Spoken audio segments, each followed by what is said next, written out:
If you don't understand water, you don't understand architecture. Let me explain to you why. Because the world has changed. We live in a world where our cities are disrupting the water cycles. And this has caused a lot of problems in our world. And most people don't understand that the reason is the way we're building our cities. The challenges we're living with today is droughts, is floods, it's wildfires. And all of these challenges are related to the way we design our cities. And it's very important that architects, engineers, urban planners, anyone working with our cities today needs to understand water. So let's dive into this now, and let's start with the basics. So in the natural world, we have the sky with clouds, and we have the ground. And the ground is designed in a way so when it rains, when the clouds come out and it rains, the ground is designed to absorb the water. The soil contains organic matter that is able to absorb and hold the water. So the water goes through the different layers. You have the topsoil, of course, and you have different layers. And then eventually, in the bottom, you have what is called groundwater. So groundwater is a big deposit. You can imagine it as a big deposit where the water from the sky eventually needs to reach down to. Okay? So this is how it works. It rains and the water goes down. And then what happens? Then nature also was so kind to us and provided us with trees and plants. And these trees and plants, they are designed to absorb water. So they have roots, and their roots grow all the way down into the ground where there is water. So what they do is that they absorb the water, and that water goes from their roots up through their leaves, and when the sun comes out during the day, these plants evaporate this water. And then that evaporation goes back to the sky. So it's a cycle. You see that? You have water goes to the ground, plants absorb it, it turns into evaporation and goes back to the sky. Now, also we have lakes, we have oceans, we have other kind of water bodies that evaporate the water and it goes back to the sky. So when we build cities, we have to respect the cycle of the water. If we don't, we are disrupting the way the natural world works. And if we do that, then nature is not going to work the way we need it to work. And then life is going to be very difficult for us because the water is not going to be where we want it to be.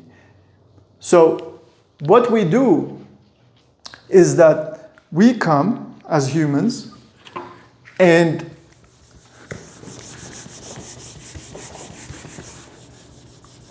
we, first of all, plane everything. We remove all the vegetations that exist, and we make everything level because we think everything has to be planed in order to build our buildings and cities because we never learned how to adapt to the landscape. So what we do is that we come and we plane the terrain, of course, and then what is soil we basically cap. So in our cities, we build pavements, we build roads, and the majority of it is made out of asphalt, concrete, tiles. So we basically seal the ground with all these kind of materials that is not able to absorb water. And then on top of that, we build these things that looks like boxes, and inside those boxes we place more boxes where people live, and we do this at scale. Of course, it's a very fast and efficient way of building because it's just boxes, it's all the same materials, so we remove all the vegetation.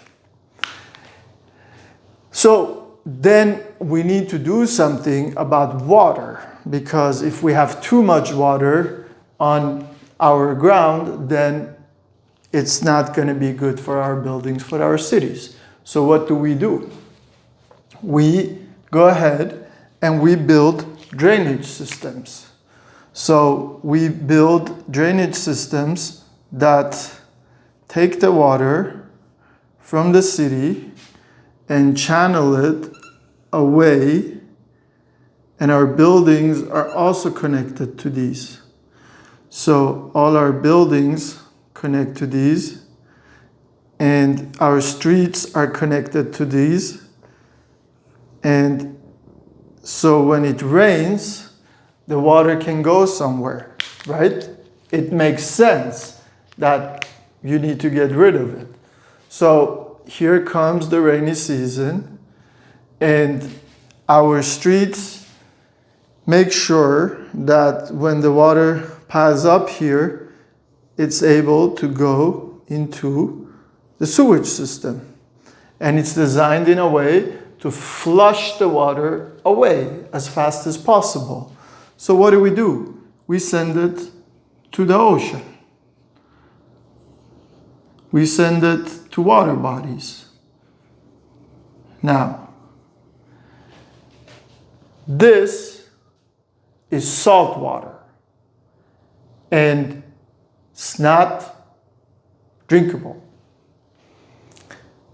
And so what happens is that the ground underneath, if you remember, the big deposit that is underneath the ground starts slowly getting lower, because what we do is that the water that existed in here, we are constantly pumping this water out because our buildings and our cities need water. So we pump this water to our buildings,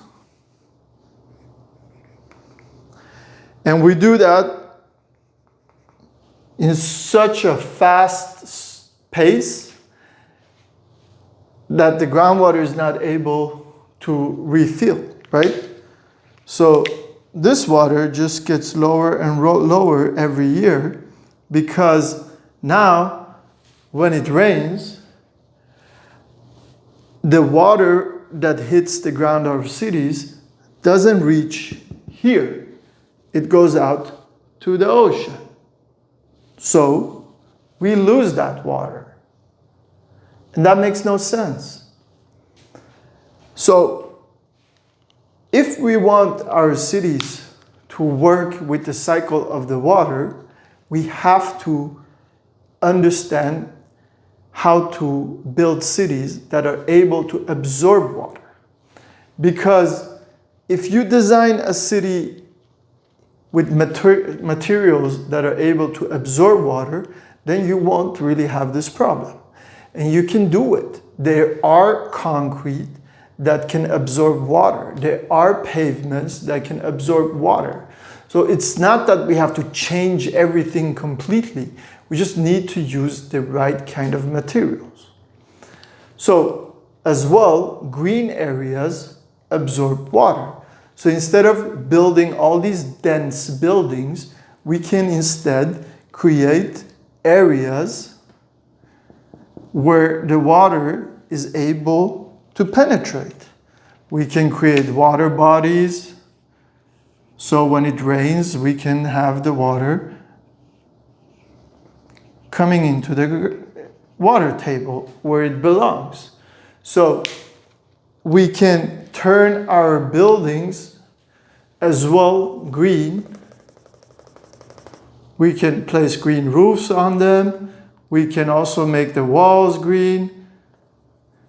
And when we do that, the more greenery we are integrating into our cities, the more we're able to hold the water. Because green areas can hold water. The soil can hold water.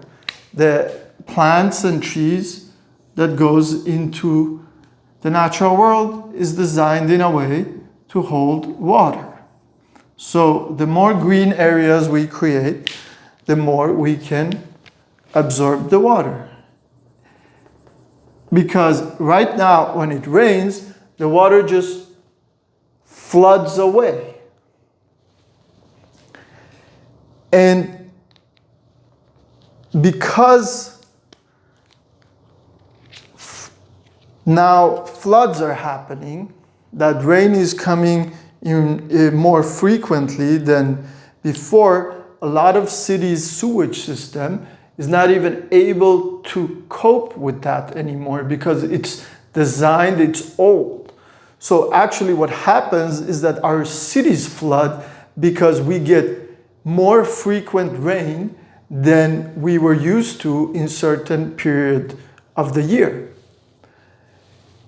And all of that gets through the sewage system, flushes away, and whatever doesn't make it into the sewage system flushes away on the surface. And that's where it becomes really nasty because the water basically destroys buildings, destroys streets, destroys people's cars. Billions of destruction happens. This is costing cities a lot of money because it was simply not designed to work with the cycles of the water. So this is what I mean when I say if you don't understand water, you don't understand architecture. This is the responsibility of designers, engineers. We have to understand this. If you keep building buildings and cities that are not designed to absorb and harvest water, and instead the roof of your building is designed to throw the water into the sewage system, you are being part of the problem. You cannot sit and say, no, but this is our city's responsibility, and think that they should do something about it. I don't agree with that. That's your responsibility as a designer to understand how does the cycle of the water work. So when you design your building is not just sitting on the ground with zero responsibility. It actually is contributing to the overall of the city's need because it's designed in a way that it has nature integrated into it in a way that it's able to absorb the water, hold the water, and then release it slowly back down to where it belongs, to the groundwater. So then when your building is consuming water, and it's not only taking the water from the groundwater, it's actually designed, it has its own deposit. Why not? It should have its own deposit. So actually you can charge the groundwater, but you can also design your roof in a way that the water is harvested, meaning you are using less of the groundwater because you designed your building to harvest its own water. So you minimize the water consumption, you minimize having such an impact on the natural world. So this is what I mean when I say if you don't understand architecture, you don't understand, if you don't understand water, you don't understand architecture. So we have to understand that the world has changed. It's not the same place anymore. Water is not where we need it to be. The frequency of how water comes and goes, our cities are not designed for it anymore. That's why so many cities around the world are collapsing. And you have to understand, millions of people are affected. Millions of people are leaving their home countries because their cities are not able to take care of them anymore. This is what happens. This is why no one wants to leave their home, but they're forced to leave because there's no water. And then they go to another country and they have to migrate to another country, and that city is not designed to take upon new people because it's suffering itself from all these bad design decisions. So we're having a really, really challenging problem today. And a lot of it comes back to the way we've designed our cities. And our buildings are part of our cities. We have to understand this. The quality of our buildings reflects the quality of our cities. So if you resonate with this, if you want to become a designer, a builder, an engineer that is taking responsible design decisions for your city, then it's important that you learn about green buildings and green cities. It's important that you master these skills. And I've been doing this for 15 years. And when I started, it was a complete unknown terrain for me. I had to figure out so much things on my own that it cost me a lot of money. It took me a lot of time to really figure out what works and doesn't work. And when I finally figured it out, when I was finally able to make a business out of this, I thought to myself, what if I could help more people to design in this way? And this was the reason why I created the Academy. Because my goal in life is to help as many people as possible to master green buildings, to make it easy for them so they don't have to go through the same pain I had to go through to learn all about this. So this is why the Academy exists. And the Academy is not just an educational program. It's a community. You're joining a community of people who are doing projects all over the world, and we are constantly sharing knowledge with each other. We are sharing our projects, and we are always sharing the latest projects we're working on, the challenges, what worked and what didn't work. So it's an ongoing educational process. It's not just a one-time thing. And we also offer a lot of support. Every month we meet in the community and we go through people's projects. We help them, we advise them on how to think, how to design. So they can master green buildings much faster than I did. So if you want to master what's very important, if you resonate with the cycles of the water, then join the Academy, because I'm looking forward to seeing you there. Thank you so much.